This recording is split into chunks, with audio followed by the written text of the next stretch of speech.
Gipuzkoako Foru Aldundiaren adimen lehiakorra ekimenaren inguruan, Ekai Center eta Garen enpresaren elkarteak adimen lehiakorra enpresa txikietara zabaltzeko proiektu bat jarri dute martxan.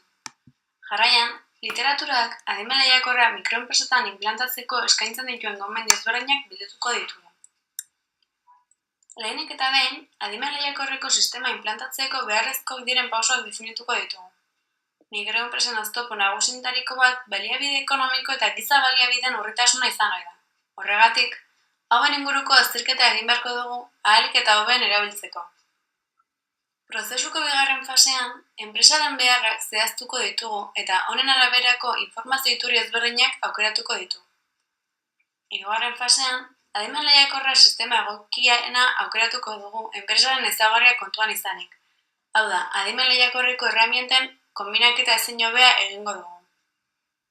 Azkenik, laugarren fasean, inplantaturiko sistemaren ebaluazio osatuko dugu.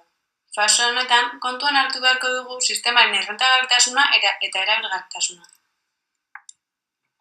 Bigarrenik, adimen lehiakorreko sistema egoki bat ezartzeko gako eta gomendio ezberdinak eskainiko dizkizuegu. Hasteko langileen inplikazioa. Honek eragin zuzena izan ohi du informazioaren kudeaketan. Horregatik, garrantzitsua da langileen motivazio eta formakuntza egokia eskaintzea. Bigarrenik, informazioaren banaketa.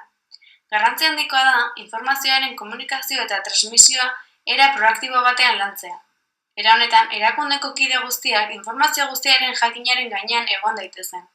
Horretarako, gaur egun kanal ezberdinen bidez elkarbanatu dezakegu informazioa. Esaterako WhatsApp talde, foro, buletin eta bileren bidez.